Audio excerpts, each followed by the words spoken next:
is her debut novel. So I'd like to welcome you both. Thank you. And I am going to leave you to it. I'm going to sit back with my G&T, get very cozy, and wait to see how it goes. Enjoy. Thank you very much, Meg, for that wonderful introduction there. I kind of want to find out about the Tyrannosaurus story right now, but... I didn't write the Tyrannosaurus Rex story. I just talked about it at a convention. Oh, and okay, scandalized. Okay. Fair enough. Well, we can leave that until later. Tiffani, thank you very much for joining us. I'm absolutely delighted to be able to talk today about this book, Threading the Labyrinth, which is your debut novel. So I'm very grateful you're able to join us in Hell Year 2020. So I think we best actually address the elephant in the room. What has it been like releasing a debut novel in this year? Yeah, it's been an adventure. It has not been what I expected, but it's been great in a weird way. So the book was supposed to come out in April. And of course, we went into lockdown in March. And what happened as a result is that big box bookstore that we all know about on the internet, they suddenly weren't shipping out books because they weren't essential. And so my book you couldn't order the book. And we thought, oh, what are we going to do? So publisher and I talked and we moved it to July. Said, okay, it'll give us a few months to work on PR and do whatever. Well, then suddenly April 13th hits and the ebook was available immediately. So people could get the ebook. We thought, okay, what are we going to do now? So we thought, well, let's let people have the ebook now, and we'll just keep the physical book till July. And that gave me a few months to do all sorts of fun stuff on the internet, to do readings, to do PR, etc. But all of my live events got canceled. My live launch at Waterstones in Cambridge got canceled. EasterCon got canceled. So it was kind of sad that that all happened, but it's great we have the internet, and I was able to use it as much as humanly possible. So cross your fingers that, me and all the other debut authors this year get enough internet time to get enough attention and get their books out to readers. Yeah, I guess that's kind of the trade-off. I mean, everyone sort of imagines this big in-person book launch and all their friends are going to be there. But in a way, this means you can sort of reach people you wouldn't normally get to. Oh, totally. It's been great. There was a stay-at-home festival run right at the beginning in May. I was part of that. And there's just been a lot of really cool online stuff that's been happening. Right now, there's a thing going on to keep bookshops supported through the second lockdown. And there's a hashtag, it's sign for our bookshops. And that way, if you buy a book through a shop, through a physical shop somewhere, click and collect or order it, you can contact the author and get a signed book plate if they signed up to the I keep wanting to say event, and that's not, to the thing, if they signed up to the thing. So the internet's really helped bring the community together in a lot of ways. Oh, excellent, excellent. Well, we'll talk more about that at the end because I understand you're part of this campaign as well. But I guess we better start talking about Threading the Labyrinth. Can you talk about it in your own words? How would you describe it? I describe it as Tom's Midnight Garden or The Children of Green, but for grown-ups. So it's about 400 years in a haunted English garden. Basically, the story is an American discovers that she's inherited the remains of an estate in England. And so she comes on over to England to see what it is. She has no idea about this place even existing. And she finds a bit of a mess.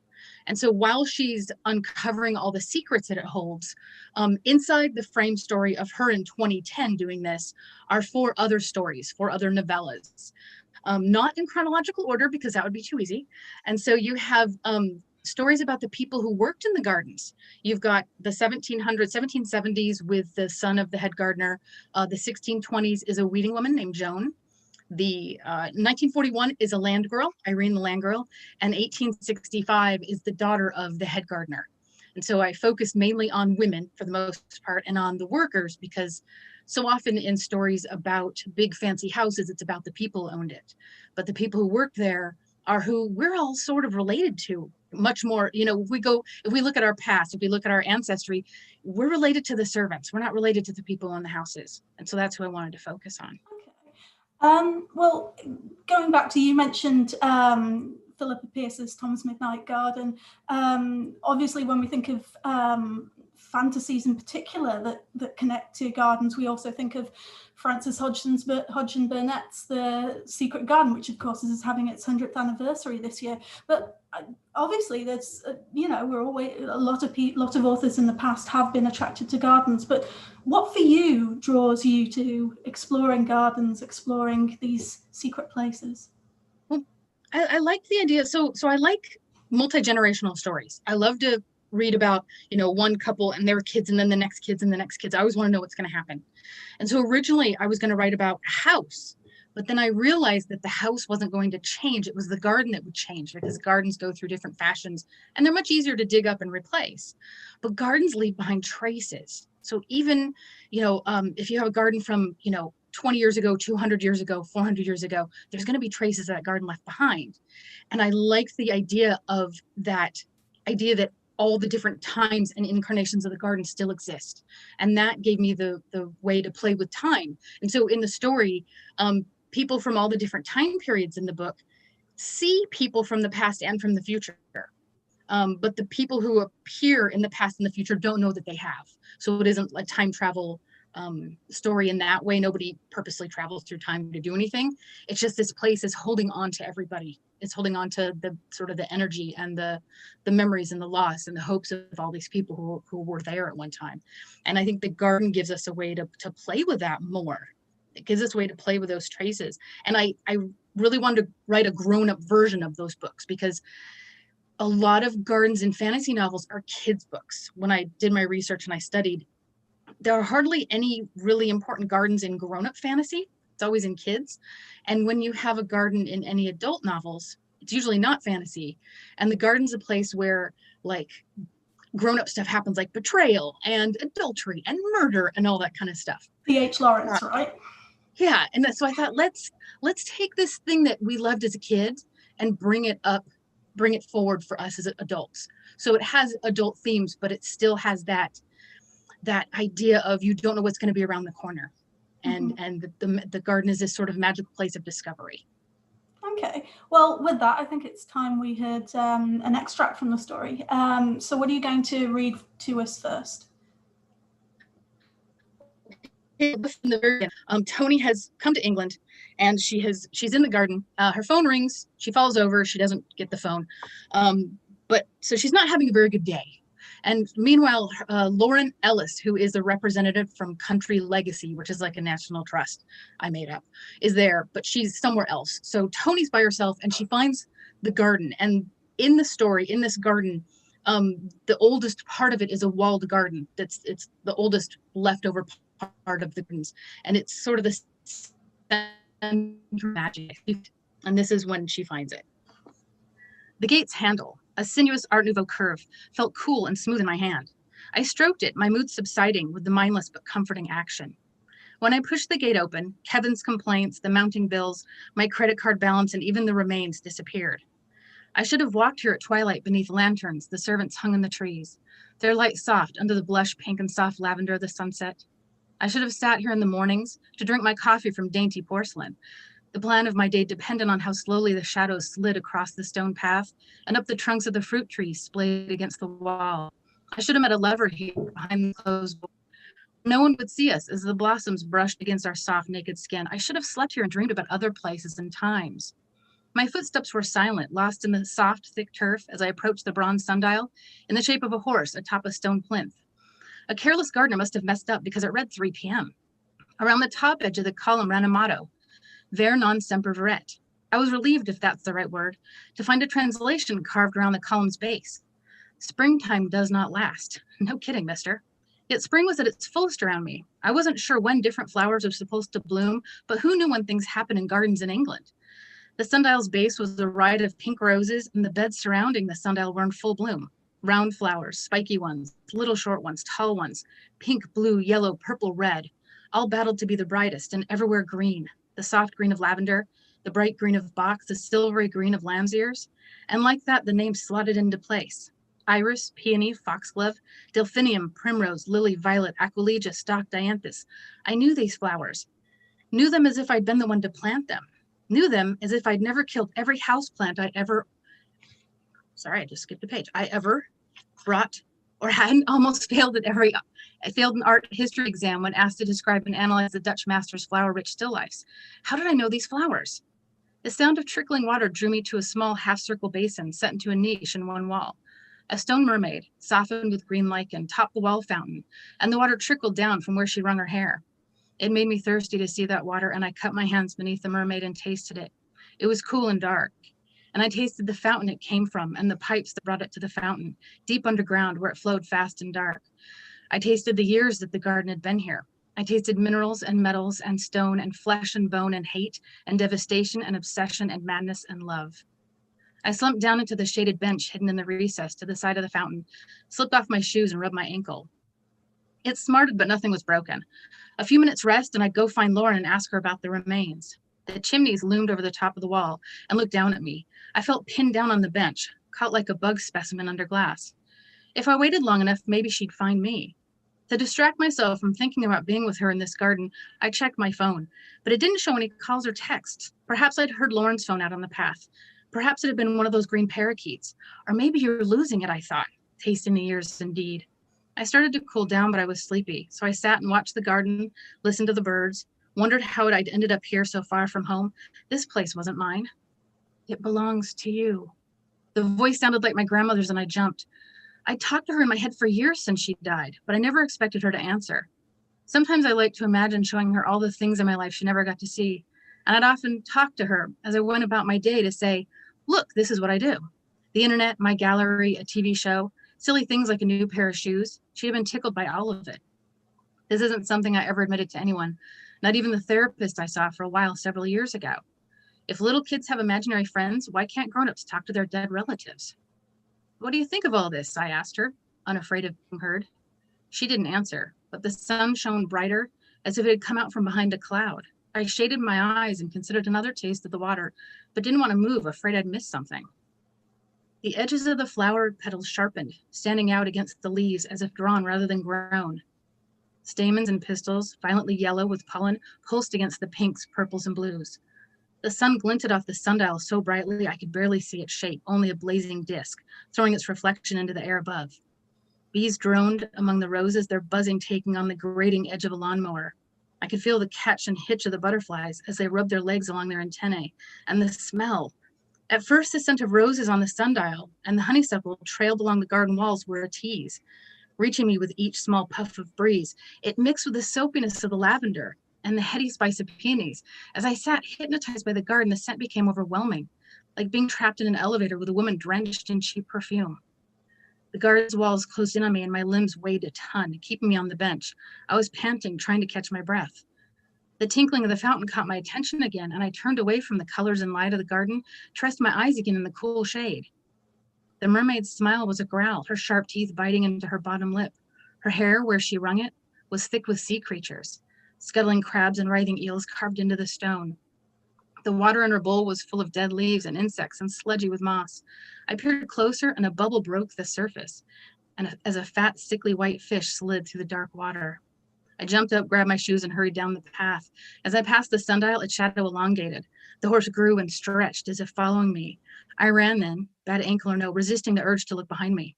Because that's how the girls in movies always got caught, by looking to see how close the zombie or axe-wielding rapist was behind them, and then boom, they were flat on their faces. It was only as I pushed open the gate that I saw a man-shaped shadow, complete with old-fashioned hat and long coat, out of the corner of my eye.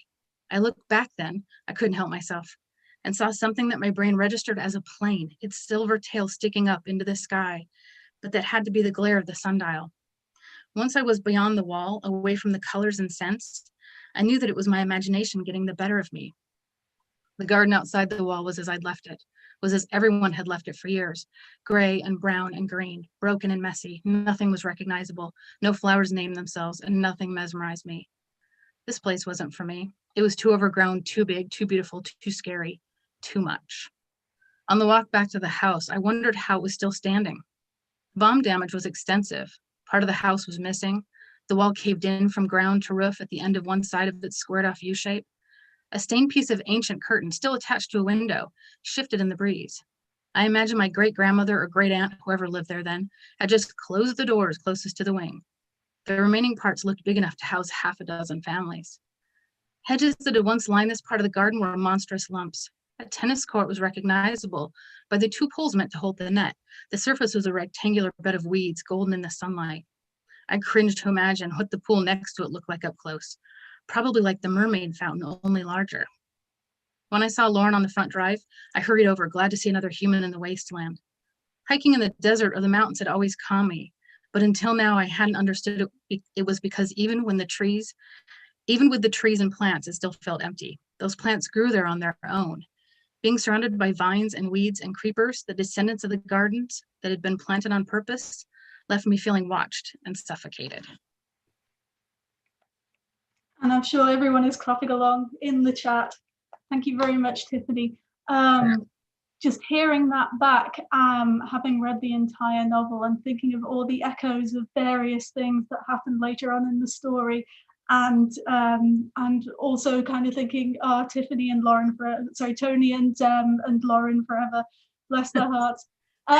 So, as you say, this extract is from the perspective of Tony when she's first come over to the UK. You've been here for 10 years now. So what was it like putting yourself back into the position of a new arrival? Well, when I first came over 10 years ago was when I first started the book. But when I wrote the book, I wrote it in chronological order. So I didn't get to Tony until late. And Tony was a guy when I first started writing it. So a lot of stuff changed. So when I got to Tony, I'd been here for a while, but it was still really new. I mean, you know, when you spend 4 decades in one country and then you move to another country, things are still going to surprise you. I still have days where I find out a new thing about England, about Britain, and have that conversation of what are you saying? What is that word? What does that mean? So we still have those moments. My partner and I still have those moments. But when I went back to do edits with Unsung Stories with the publishers, I had to go back and get back into Tony, and it was a lot of fun to kind of tap back into that again, because when I was writing it, and it was really late in the process of writing it that I finished Tony, and I said to my supervisor, one of my supervisors at the time, I said, I just realized that Tony's sort of me. And she says, yeah, I was wondering how long it was going to take you to figure that thing out. So in a weird way, I was tapping into me being completely new to a place without really thinking about it. Okay, cool. I have to say, I do like some of the nods you made, one in particular to jelly babies at one particular point, which was very nice. So as you mentioned, this was originally a doctoral project, a creative doctorate. So I guess how much of this is sort of based on real gardens? Did you take parts of real gardens that you knew, or real people that you'd sort of come across in your research? Yeah, it's a mix of a bunch of stuff. So before I came over, when I first started to come up with the idea of doing this PhD project, I discovered Hatfield House. I didn't know about Hatfield House existing, and I found out that it was where Elizabeth I lived when she was young. And I was completely obsessed. I was in love. I wanted to see Hatfield House. I had to know more about it. And so when I came over, I got to do literal field studies and travel all over the country. And I went to Hatfield, I went to Audley End and Stoke and Biddulph Grange and Sissinghurst, and just all these great gardens, Kentwell Hall, which is not too far from me. And I took thousands of photographs. And so I went, different times a year to see what the gardens look like throughout the seasons. And so bits of those really influenced what I was doing, especially walled gardens. There aren't very many very old walled gardens left. And so every time I came across one, I got very excited.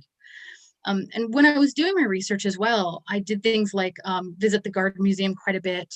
I went to a Ministry of Food exhibit at the Imperial War Museum. I went and saw historic clothes. I just immersed myself in all these different time periods. And as I was doing research, I started finding out about people connected to gardens. And I sort of used their names in some cases. I found out Henry VIII at Hampton Court Palace. The gardens there, they have records still from when Henry VIII was king, and the weeding women, their names are listed. And so Joan Cookstole in the book is an amalgam of two women's names. So I took that. Aunt Madeline in the Victorian section is loosely based on Julia Margaret Cameron, the photographer, Victorian era photographer. And Harvey Ralston from the 1770s is based loosely on Humphrey Repton, who was one of our first landscape designers. And he would travel, he would go to people's gardens and he would do before and afters. He would watercolor, draw what it looked like now, and then you'd lift a page and here was the after. And he would give people, they were called red books of all the different ideas he had. I shifted him in time slightly, so I moved him around a little bit. Thomas Hill, the real Thomas Hill, was the author of the first popular gardening book in English. This is in the late 1500s. That was a gardening book for like just anybody, for people. And I used his name for Thomas Hill from the 1770 section, who also sort of shows up in other time periods. He's a rather important figure throughout time. So I just used as much history as I could. I had so much fun with it. That's the best part, is doing the research.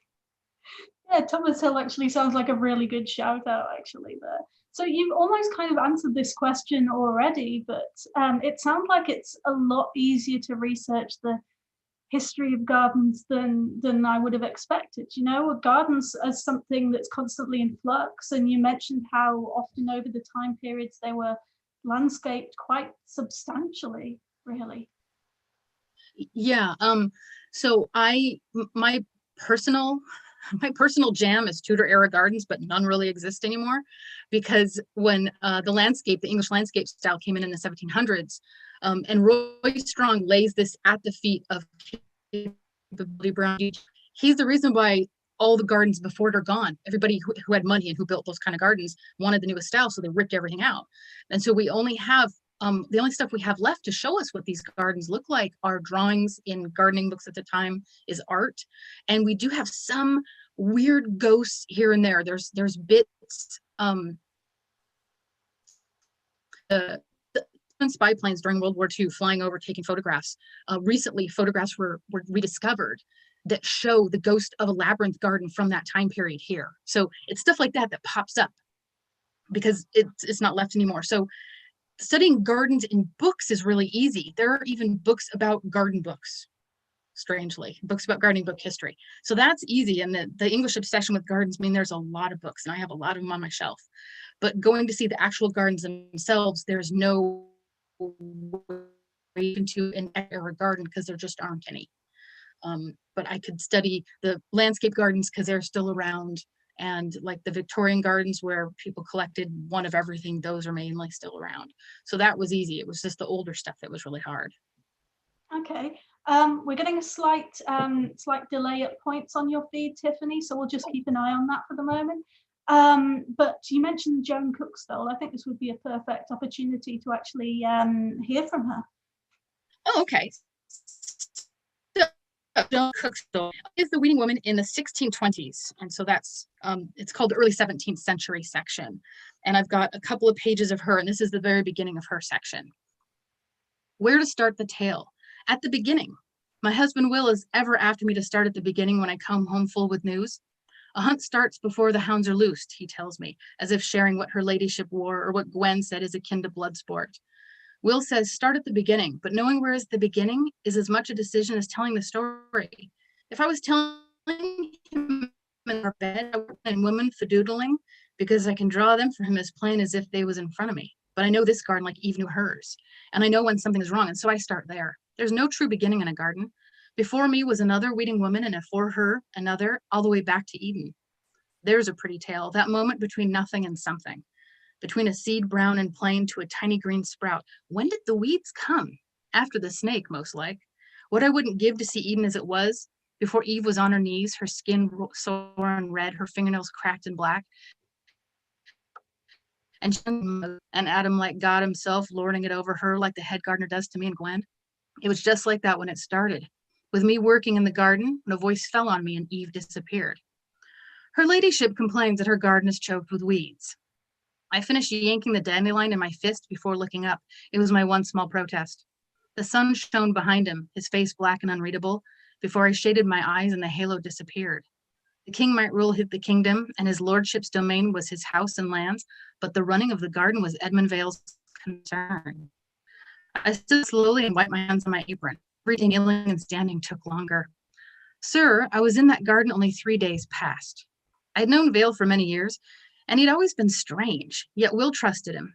Gwen huffed nearby as she untangled the sheep vine from the gooseberry bushes, but Vale paid her no mind. He held himself with his shoulders pulled back and his head cocked at an angle, peering down from beneath heavy lids. Gardens are not rooms inside houses, though. You cannot fill a garden, even a small one, with your presence. It is always bigger. And Vale's attempt fell short. My lady requests it, Joan. She has a dislike of plants which spoil the lawn's continuity, and she desires a smooth surface upon which to walk when in contemplation. Such fine words. It is impossible when we were there just a few days ago, I said. He swept one arm wide. You are welcome to take that message to my lady in the hall. Her ladyship prayed each day in their garden just after dawn, so it was tend it now and serve a late supper or be awake before the birds to weed it in the dark. The wooden gate, taller than our master gardener, was almost hidden in the ivy that lay on the stone wall like a blanket. It swung open to show dandelion and charlock and groundswell, crowding every bit of space between the labyrinth's dirt paths. Instead of a common green carpet for my lady, it was yellow, yellow, yellow. Nettles and docks grew thick at the edges, waiting to tear my hands. I've weeded this garden for years, from season to season, counting time by the blooms and seed pods. There have been times when weeds have choked the vegetables more quickly than seems natural, but that is just tiredness talking. A wish for the world to sleep for a moment to let me catch up. This was not that. I crossed myself without thinking and was glad to be behind Vale, unsure of his leanings even after all this time. He came to church of a Sunday, yet kept to himself, and could have been a secret papist for all he joined in the hymns. Vale left me to the work of smoothing order out of chaos. It was always thus. The garden his lordship and her ladyship desired was a place unwild, safe inside high walls, with only heaven as a witness. And it was me, and Gwen, and my Will, and sometimes even my daughter Beth, along with so many more, who took on the task. One more added to the list, with tending children and animals, gathering eggs, making cheese and butter, baking bread, spinning and weaving, soaking peas, washing and wringing, making malt, and pulling rushes, all done day after day, season after season. I tried to feel it, the warmth and growth and life, the promise of creation, with my fingers pushed deep into the dirt, to feel the secret to it all. But I was as close to learning the secret of how a tiny seed knows to sprout into a marrow, a primrose, or weed, as I was to hearing my dead mother speak. Dirt was nothing but dirt, and I was sure to scrub out of aprons and skirts and breeches time after time. Dirt was the only sure thing. Well, that and death, the promise of something again, a world of no dirt or strife, where all is green and lush and alive forever. If I thought it would help, I'd plant baby Ned in this very ground and water him, pull weeds before they could strangle him, and protect him from frost and hail with burlap or hay or my own body. Perhaps that was how the fairy child had come to the walled garden. His mother, afraid for him, had laid him in a cabbage where he could drink the dew of a morning, but she fell asleep and the fairies got him. As I finished pulling the last of the nettles and set them aside for a pottage, I heard a baby's weak cry. I started, sure that Beth would appear at any moment, little Ned in her arms.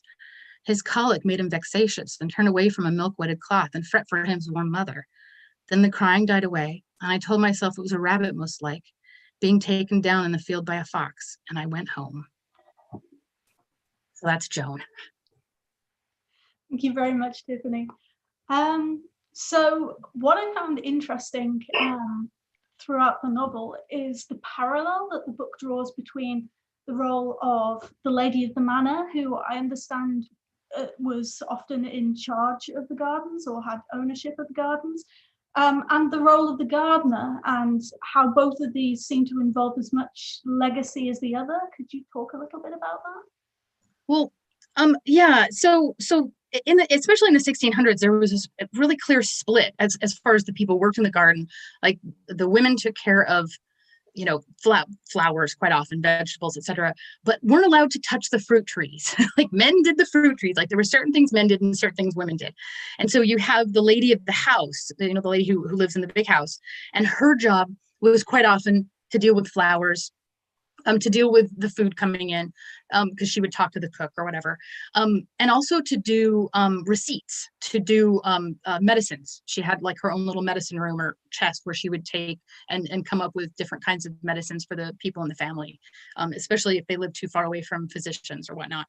And so I wanted to focus on women more than men. And so even though like lordship shows up in most of the time periods, basically I focused, if there was ever anybody who was involved with people, with the workers, it was the lady of the house. It was her ladyship, because I wanted to focus on her a bit more. And although the wealthy leave behind records, women often have this sort of more secret life because they're home. And that doesn't end up in the record books as much. I mean, we're studying now much more than before, but I liked the idea of focusing on these women and their more private concerns and what they did. So you have the lady in this section, the 1620s, who takes care of the medicine. The lady in 1941 is, running all the land girls, and they're planting the gardens to feed people, etc. And so the women have these other concerns that are outside the realm of the stuff that's in the record books. And then at the same time, you have gardeners, especially head gardeners, that were in charge of the garden and all of their under gardeners. So they had their domain. And they did leave records behind quite often because they were men quite often, and what they did was important to the house. And so these records, some of their diaries have actually been turned into books. The head gardener at Audley End in the Victorian era, I'm pointing because it's over there on my shelf. That's been published as a book. And Edmund Vale, the character who just was introduced, is named after the first gardener in royal records in England. He's like the first gardener ever mentioned, Edmund. And so it's interesting how, these two people who are in charge of different areas of a house would overlap in some ways and have to do with each other in some ways. Curious. I'm just going to give a heads up to people who are watching us right now on Zoom, that if you're wanting to ask any questions for Tiffani, we will soon be moving on to that section. So get those in now, and we'll be answering those soon. So was it common for garden ownership to pass down a matrilineal line? It wasn't? No, I needed a woman to inherit. I needed Tony to be my main character. I needed women to inherit. And so I looked into it, and there is a thing called an entail that you can put in wills or whatever.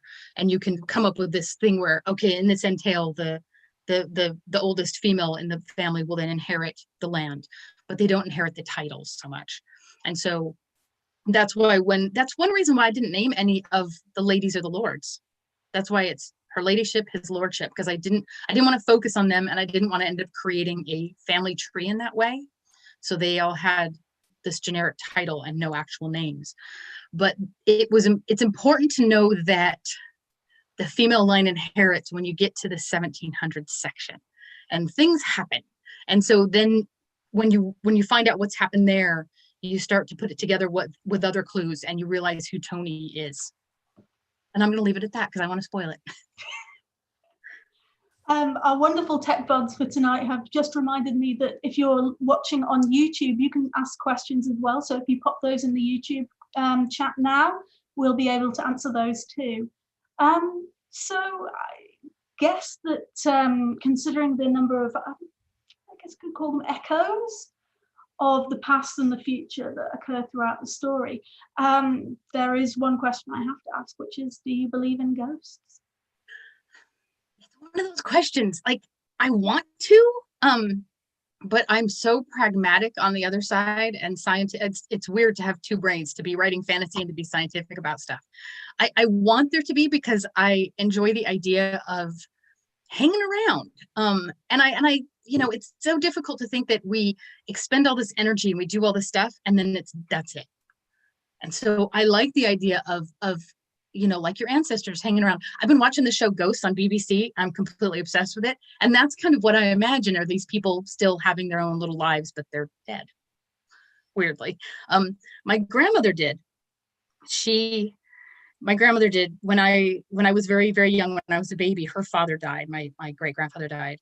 And when I was a teenager, he visited her. She woke up. She said, I woke up and he was at the end of the bed petting the cat. And I said, were you afraid? She's like, no, I was just happy he visited. So I thought that was a great way to think about it. Oh my goodness. Yeah, if I was a ghost and I came back to visit, petting the cat would definitely be my top priority.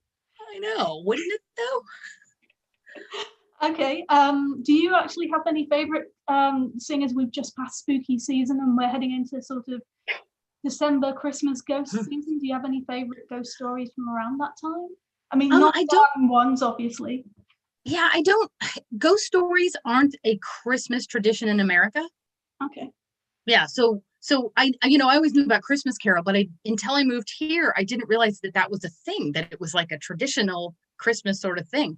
I kind of like that. It's like mixing Halloween and Christmas together, two of my favorite holidays. But like favorite ghost stories, the first one comes to mind, and it's not a holiday one, but 20th Century Ghosts by Joe Hill. In his collection, it's called 20th Century Ghosts. I love it because it's about ghosts showing up in a movie theater, in a cinema. And I'm from LA. I was born in Hollywood, and my family is from California for several generations. And so movies were always very important. When I was growing up, the Oscars was our Super Bowl. And so I love the idea of a place where you go and you sort of forget who you are for a while is haunted by people who can't help but keep going back to the movies. I like that idea of a haunted movie theater. Yes. Okay. I think we've got time to move over to Zoom and YouTube questions. So the first one that I've got here from Zoom, Maria asks, "Do you have a garden now?" No. No. I grew up in the desert. I grew up without a garden. I never gardened until I kept trying to, but it was just sand. It didn't work. I did have a house in the States for a while, and when I bought it, a landscape designer had owned it. So suddenly I inherited half a dozen lilac trees, 24 peonies, all the irises everything. And I had to figure out how to take care of it. And I enjoyed it for a while. And I got to the point where every March, April was wonderful. And I loved to go out, I loved to plant. And by July, I was sick of it and wanted to burn it all down because it was full of bugs. And I'm mosquito drug. I don't know. So it got to be a lot because it was really big. And I've moved here. And so I would much rather go see other people's gardens. I like to go see what other people have spent their time doing. And I very much appreciate it. Maybe one day I'll have a garden again and I can go out and play in the dirt. Lovely. We've got Rebecca on Zoom also asked, did you research any gardens around the world, Japanese gardens, for example? No, I didn't, because the story's set in England, and because I was here, I just pretty much focused on here. There are, some other countries and their gardens are absolutely beautiful, but I don't know anything about them. Okay. Apparently, Rebecca also asks whether you visited, apologies if I'm pronouncing this wrong, is it Mount Ephraim Gardens in Kent? That's not familiar. I'm sorry, Rebecca. One to add to the to-do list, I guess. Yeah. When we can go, when they're open again, we can go places. Yeah, totally. Exactly. Okay. We've got a few questions here about what you're working on now, whether you're working on a sequel to the book at all. So people have asked that. Right now I'm trying to finish a novel I've been writing forever that's actually, coincidentally and sadly, about an apocalypse. I started it way long before all of this, and it's not about a pandemic. It's about another kind of apocalypse and women left behind dealing with stuff. But people have asked about threading and if I'm going to write anything else. And I am thinking about doing a short story collection because I've written other stories. I've written and published other stories about horticultural gardening history, about Thomas Fairchild and Maria Sibylla Marion. And I didn't publish this one yet, but about Edmund Spenser and the actual fairy queen. So I have those stories, and I have some ideas for stories set in the threading garden in different time periods. So I'm thinking about doing that. I think that might be a fun way to revisit the garden without writing a whole other novel, because when I'm finished with the novel I'm working on now, I have an idea for the next one I want to write after that. And so this would be a way to do threading without really doing threading all over again. Mm-hmm. It's kind of nice to have plans ahead where you're doing something a little bit different and giving yourself that thinking time about the world. Yeah, because if you're once you work on something forever and ever, you need something else so you can think about it. And so I sat down, actually a couple of days ago, and I just started thinking, okay, what are all the different time periods and the different things I can do in the threading book? Like, what is other stuff I can do? And I came up with some interesting ideas and things to start following. So more research, yay. Okay, just to follow up that question as well, you mentioned that you were working on something apocalyptic. Now, obviously we mentioned at the start that you're also an academic, and there is some research that you've done in the past into reproduction in science fiction and fantasy. I was just wondering if you could talk a little bit about that and whether that's related to the creative project you're working on. Yeah, it is actually. So I read Station 11 a few years back after it came out, and I was talking to a friend, and we were talking about it, and she said, "But where are the tampons?" And I was like, "Yeah, where are the tampons?" And that started me down the road of looking at apocalyptic literature, and I'm talking apocalyptic literature from like from the last 80 years. So I actually started to like do survey of all the books, hopefully all, that take place either during or within living memory of an apocalypse. So it had to be, this is happening right to us right now, or it's right afterward.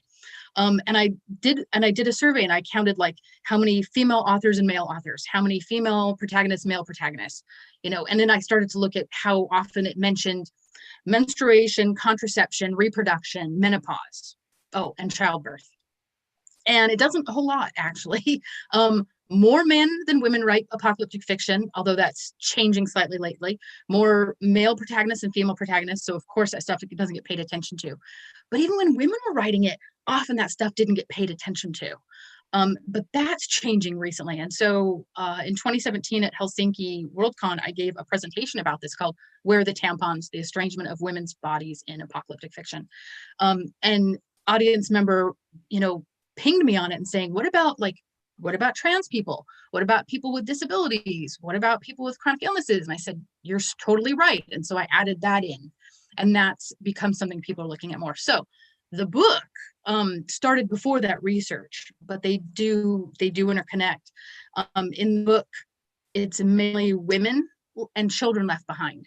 And so, if you're in an apocalyptic situation and you survive, your body becomes like your main focus. Yes, you need food and you need shelter, but you have to live inside this.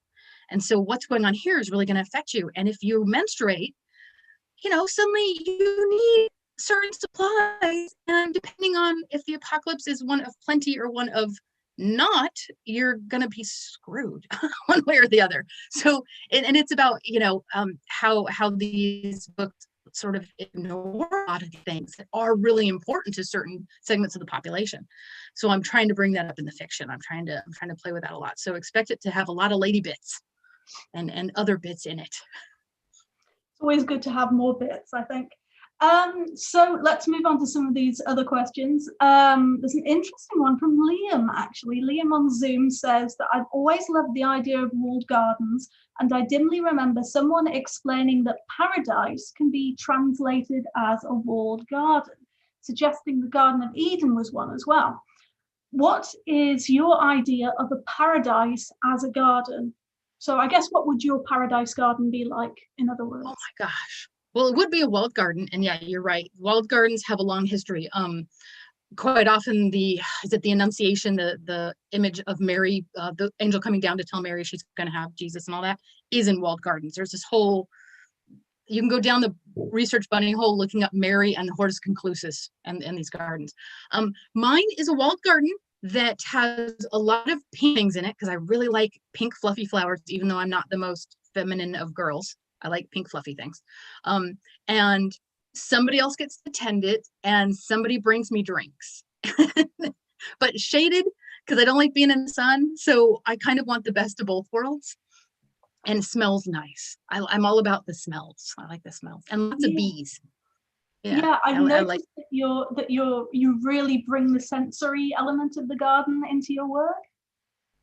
I mean, that's what they're there for. That's why people planted them in the first place, was, pleasure gardens was for that pleasure, was for something to look at and something to smell and to really embrace all the senses. And so I think sometimes when I go to a garden, and if it's too modern and too like clean lines and it's just sort of concrete and green, I don't like formal garden. I like formal, ridiculous formal gardens, like 17th century, 18th century formal, all the broderie and all the crazy like knots. I love that stuff. But naked with no flowers is sad to me. Okay. Because I want all the senses. I want the riot. Helen asks if you have any bugbears about time travel novels. Do I have any bugbears about time travel novels? I think it's just if people haven't thought through. I mean, okay, so I teach time travel in one of my classes, and I know that there all sorts of scientific issues and scientific theories. But because we have a long tradition of time travel literature, we just say, okay, fine, I'll accept it, and we hand wave.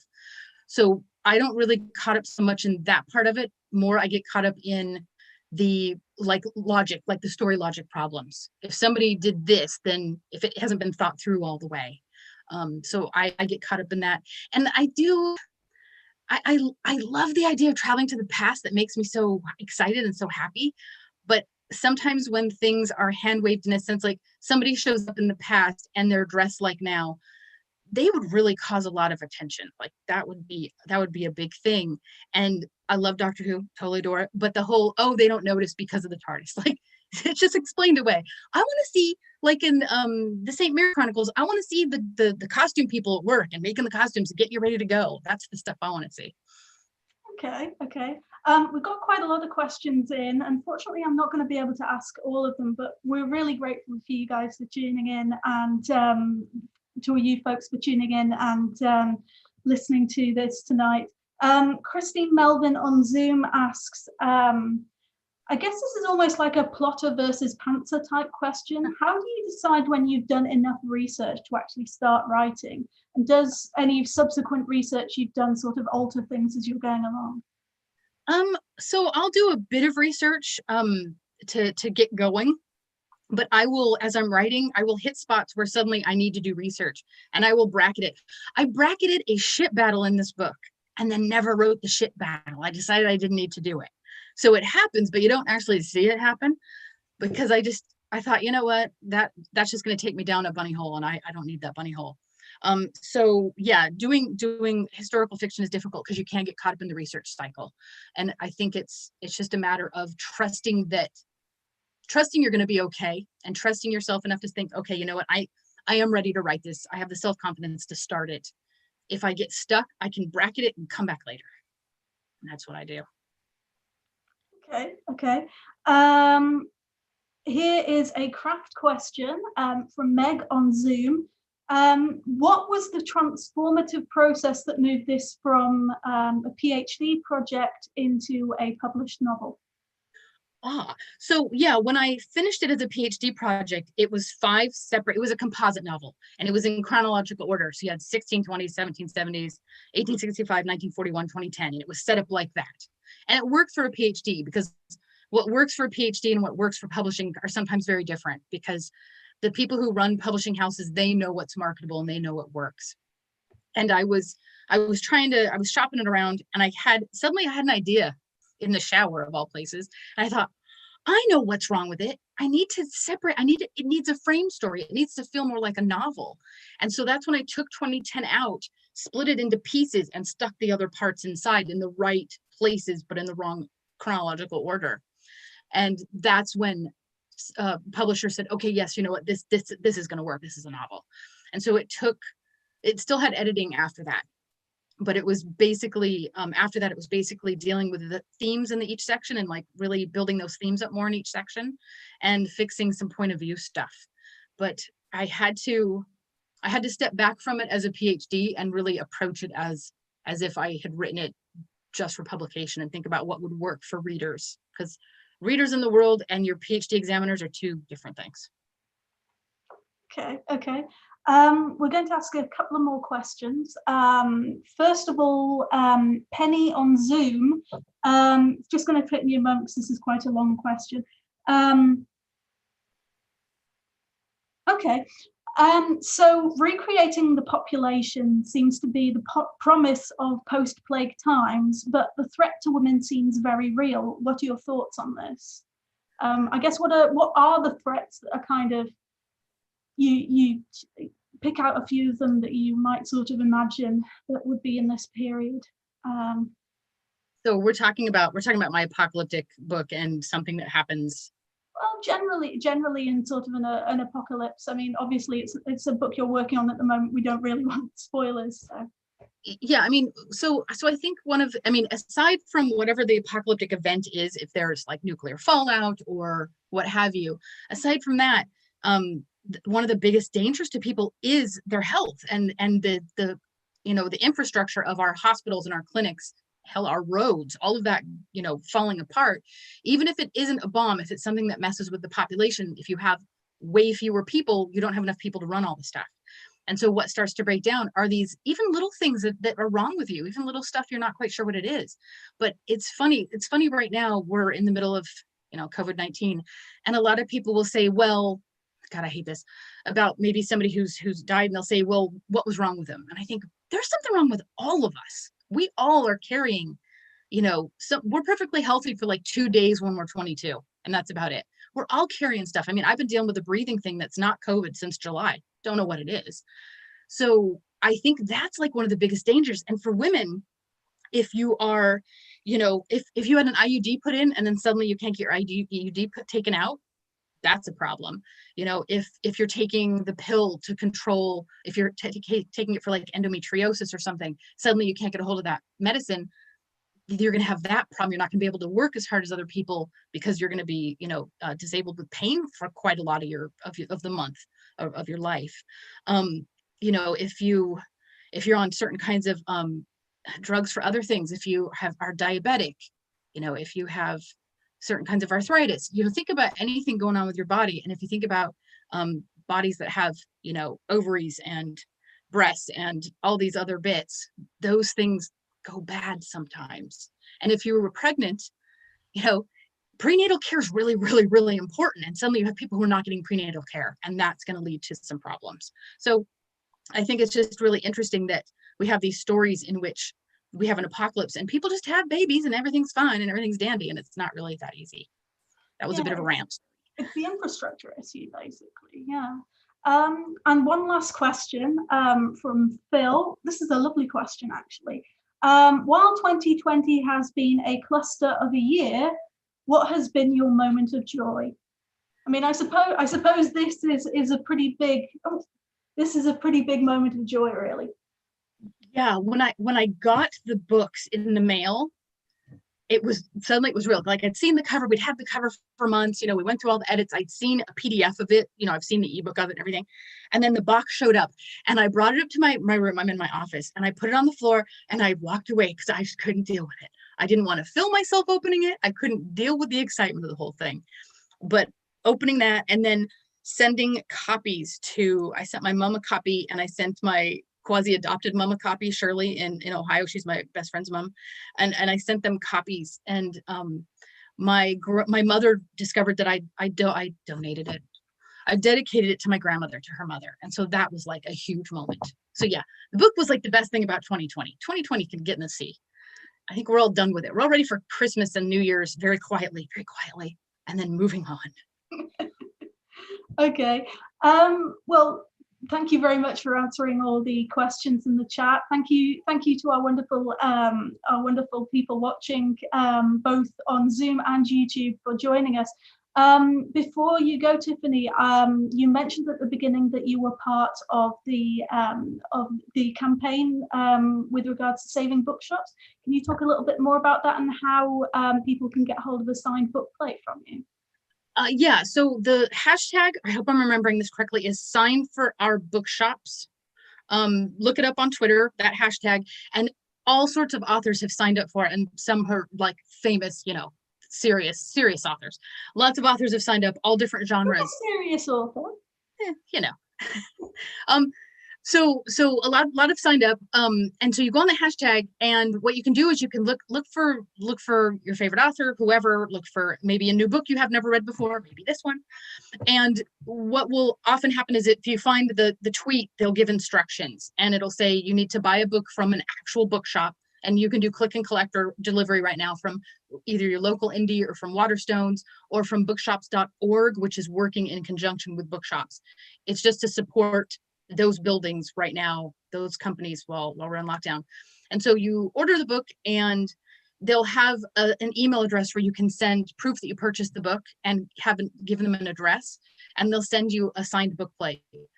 A lot of the book plates are Chris Riddell drawing that he's done especially for this. Mine actually looks just like, yeah, you can see Meg's if she puts it in front of her face. There we go. Yeah, mine actually looks like the cover. And so yeah, take a look at your authors on Twitter, see if they've posted about it, and help support bookshops during lockdown. Early Christmas presents, early cool Christmas presents. Tiffani, where can people find you on Twitter just to check what that hashtag is? The hashtag is Sign for Our Bookshops. My Twitter is at Tiffani Angus, and my pinned tweet is all about that whole program. So you can see what my email address is for it, and all the instructions are all right there. Thank you very much, Tiffani. Thank you so much. This was great. This has been amazing, guys, and it has made me love and miss my fandom so much. And that's not just the gin talking. I really was sitting there clapping away, thinking this is what's super important about Worldcons. This is what is super important about celebrating things that happen in the year that can get in the sea.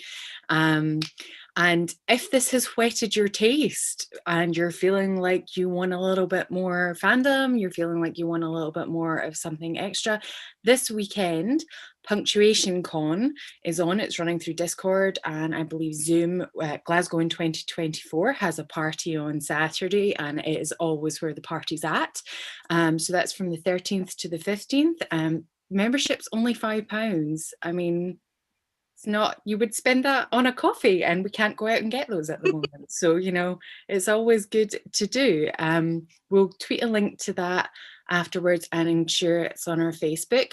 And if you want more programming like this from the wonderful Glasgow in 2024, and you want a Worldcon to come again to the shores of the UK, maybe UK, at that time, then go and look at our website, which is glasgow2024.org, and you can pre-support us there. You can find out more about us, and also you can volunteer and you can come and join our crew. Like, we roped in Ruth, and I got roped in, and Tiffani will get roped in at some point, both to make the Worldcon happen, but also make the bid happen. We're looking for so many different skills, and you have them. You have them, and we want you to be part of our family.